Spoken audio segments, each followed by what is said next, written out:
Pamilya ang basic unit ng society. Ano nga kaya magiging epekto kung ang isang bata ay lalaki na walang kinagisnang ama at ina? 3 months old ako, ang father ko umalis na, then ang mother ko umalis na rin, iniwan ako sa nanay ko sa lola. Halina't tunghayan natin ang kwento ni Reyna Fe. Ito ay kwento ng isang batang iniwan, nagrebelde at kinalaunay naging isang ina.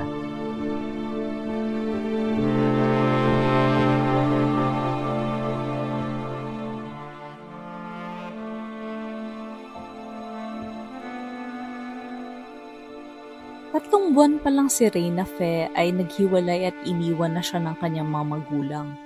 Ang buong akala niya, anak siya ng lola niya.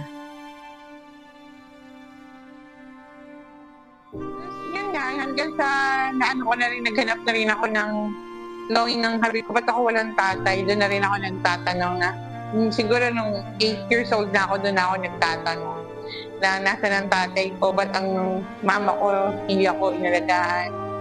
Ayun, talagang iniiyak ko yung lagi nung time na yun na kasi iniisip ko, sabi ko, parang ako lang yung walang magulang dito sa ano ko. Noong natapos na siya sa elementarya, dito na siya nagsimulang magrebelde. Ang lakas ng loob ko eh. Hindi ko rin alam saan galing yung lakas ng loob na umalis sa amin. Siguro din dahil din gusto kong, ayoko nung hinihigpitan ako talagang kasi konting bawal yan, bawal. Siyempre gusto ko rin naman maranasan yung gusto ko mangyari sa buhay ko. Parang yun nga, nagpabarkada ako. Then one time yung natirahan kong bahay, akala ko talaga, okay, welcoming sila, masaya. Ayun, tapos one night, sabi ko, kasi tabi-tabi halos di matulog, wala rin kwarto. Doon yung talagang na-realize ko na, hindi, may mali. Kung parang, syempre, may kaba na rin. Hindi naman ako makapagsumbong na, o yung kuya mo, ganito, ginaanos ko. Parang naramdaman ko, may umihipo sa akin gawin. Parang ayoko naman sabihin, nakikita na ka na lang, naninira ka, parang gano'n. Dahil sa karanasan niya dito, nagpalipat-lipat siya ng matutuluyan at sa batang edad ay natuto na rin siyang magbisyo. Yung saya na nakakapag-inom ako, nakakapag-yosi. Tapos ko daw uminom, buti daw nagkakasakit ganyan. Ilang taon lang ako noon, 12 to 13 years old. Hanggang doon lang ako. Pero yung inom kasi talagang kahit wala okasyon noon, baka umabot lang na sa isang gabi na yan, nag-uumpisa na kami mag-inom. Talagang hindi ako tumitigil hanggang hindi ako nalalasing. Yung talagang kahit wala akong pakailam, kahit hindi ako kumain, basta makainom noon. Ganun ako talaga dati.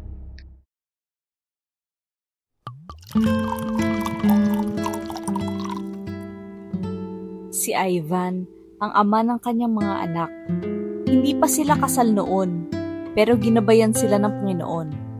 Kita kami, tapos ang first impression niya sa akin, mukha akong basurera. Tapos yung first impression ko naman sa kanya, mukha siya magbubuti. Sabi ko, compatible pala tayo. Sabi ko sa kanya, compatible pala tayo. Kasi naglilinis ako ng bahay nun. Sa nakikitara pa lang din ako ulit nun. Hindi ako talaga umuwi sa amin nun. Yun sa Kainta, yun sa Johnson. Doon talaga kami na una nagkita. Then yan, nasa clan. Naging mag-clanmate na kami. Ayun, hanggang sa nagustuhan niya ako. Abay, nagustuhan niya, hindi ako nagkagusto. Ayun, napikot na niya ako. Nabuntis ako noon. Doon ako parang nag-stay talaga sa bahay namin. Umuwi ako ng Muson, bumalik ako dyan. Dati po si mama po, pag nasa bahay po sila lagi ni daddy, parang lagi po sila nag-aaway, ganun. Pero hindi naman po sila nagmumura sa harap po namin. Pero totoo po yung palagi po silang nagiinom po. Parang linggo-linggo po sila nagiinom ni daddy or minsan po kasama po yung mga tita tapos yung mga pinsan po niya. Bilang bata po parang naguguluhan po ako sa kanila kasi po bakit po sila ganun lagi nagsisigawan or nasanay na lang din po ako habang lumalaki po ako. Maraming pangarap sa buhay si Reyna Fe na hindi nakamit at mga sugat sa puso na matagal bago maghilom. Nung bata ako, siguro yung pinaka-painful yung sa mga magulang ko.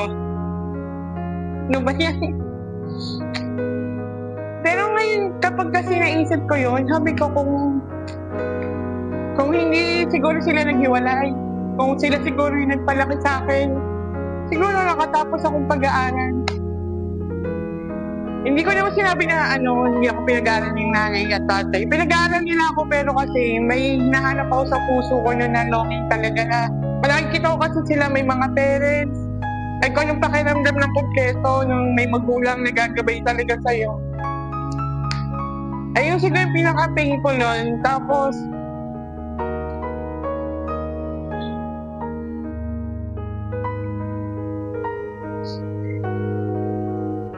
ang isa pang pinaka-painful sa akin, itong namatay din ng nanay ko. Ayun din talaga mismo. Ang dami kong regrets din nun. Sabi ko nga, dapat nagpakatino naman ako. Sabi ko, nung dapat ako pala nagpakatino, hindi ko sila binigyan ng stress, lalo na siya. Yung nakikiusap siya sa akin na huwag ako lumayas, huwag ako magbarkada ng hindi maganda, na nakaka-apekto sa akin na hindi maganda. Hindi ko siya kasi pinakinggan talaga nun. Yun yung mga sama ng loob niya nun, na nag-guilt ako na sabi ko dapat pala hindi ko na pinaramdam sa kanya yun. Isang araw, may medical mission na ginawa malapit sa kanila. Akala niya, bunot lang ng ngipin. Pero, may iba palang mangyayari. Yung yung medical mission na nun, sabi ko, talagang hindi ko alam yung pakiramdam na ba't ako pusang kumikilos na pupunta talaga kahit na hindi ko na maisip kung di man ganun kasakit yung ngipin ko. Kasi nga papabunot ako yung magpabunot. Tapos pa-check up yung isa kong anak, si Faye. Sabi ko nga, ang galing ng Lord kasi nagpabunot lang ako pero yung binunot, yung lumang pagkatao ko.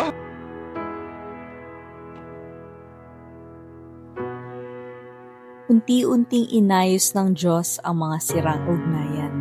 Isang panalangin, isang milagro. Praise God din kasi nung nakatin nga ako dito, isa rin yung sa prayer ko na maisama ko si Ivan dito sa church. Sabi ko, parang gusto ko ma-experience niya yung na-experience kong joy, yung gaan ng pakiramdam na parang dati kasi talaga, nung hindi kami napalasimba hindi talaga kami, pero alam namin may Diyos naman na nun, pero hindi kami talaga sisimba kahit yayain kami ng lolo ko, ng mga tita ko. Yun nga, nung dumating ako dito, may mga couple. Ayan, parang doon ako na-inspired. Sabi ko, but why not, Lord? Sabi ko, gusto ko rin isang pamilya kami nagsisimba. Gusto ko rin na yung kabiyak ko na sabi ko, gusto ko rin sa Ivan makilala ka, magkaroon ng relasyon din sa'yo. Ayoko kasing sarilinin lang yung ganong saya. Yun talaga, iiyak ko yun. Sabi nga ni Pastora, ilay yung offer mo habang tulog kahit lasing. Lagi kasi lasing. Sabi ko, oo nga, effective naman talaga. Ang panalangin talagang ko, Lord, thank you kasi ito na. Sa Faith Fellowship Rizal, dito kinasal si Ivan at Reyna Fe.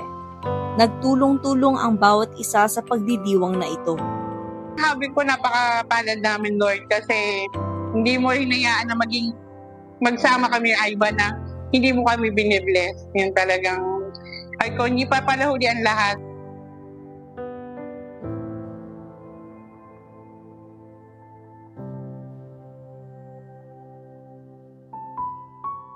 Ayun, sa mga nakakakinig, sa mga nakakapanood nito, na sa tingin nyo wala nang pag-asa, wala nang lunas, ganyan. Hindi pa puhuli ang lahat kasi ang Diyos, malaki yan malaki ang kilos ng Diyos sa buhay natin. May malaki tayong Diyos na handa tayong saklolohan.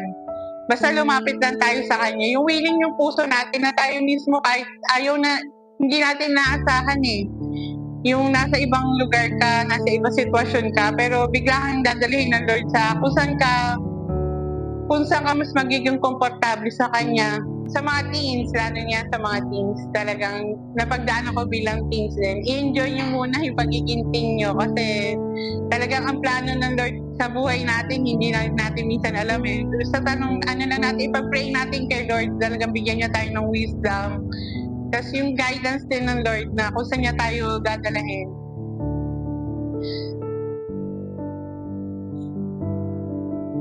Ako kasi,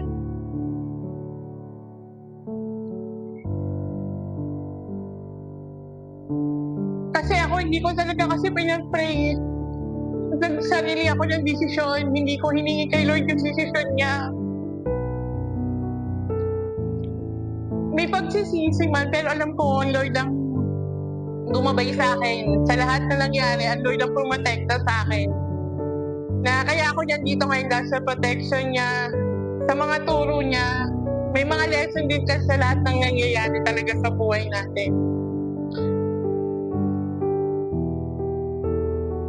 Pero hindi pa po huli ang lahat kasi ako nga nandito, hindi pa, sabi nga ng Lord sa akin na hindi pa huli, nandito naman ako. Hanggat naniniwala ka sa akin, hanggat pinagkakatiwalaan mo ko. Nandito ako para sa iyo.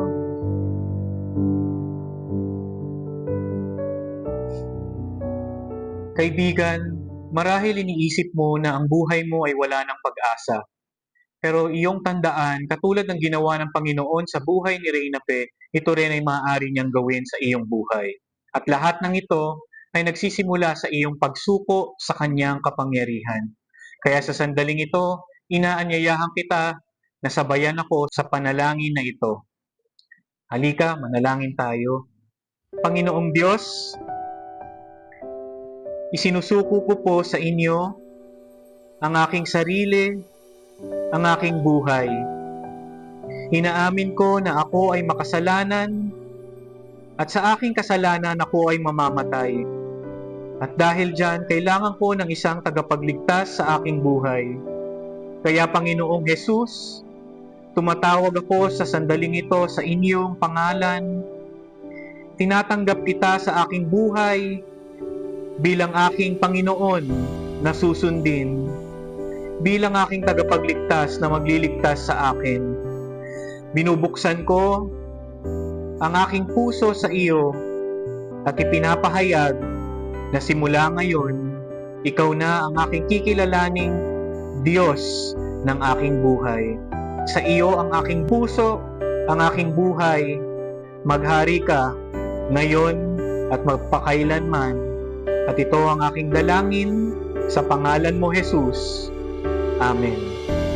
Kung sumabay ka sa aking panalangin at taimtim na tinanggap ang Panginoong Jesus sa iyong buhay at nagsuko ng iyong buhay sa Kanya, sinasabi sa atin ang salita ng Diyos na tayo raw ay mga bagong nilalang na. Ngayon, kung nais mo na mas makilala ang Diyos at ang Panginoong Jesus sa iyong buhay, o kung nais mo lamang ng makakausap, narito ang ilang mga detalye para magkausap tayo.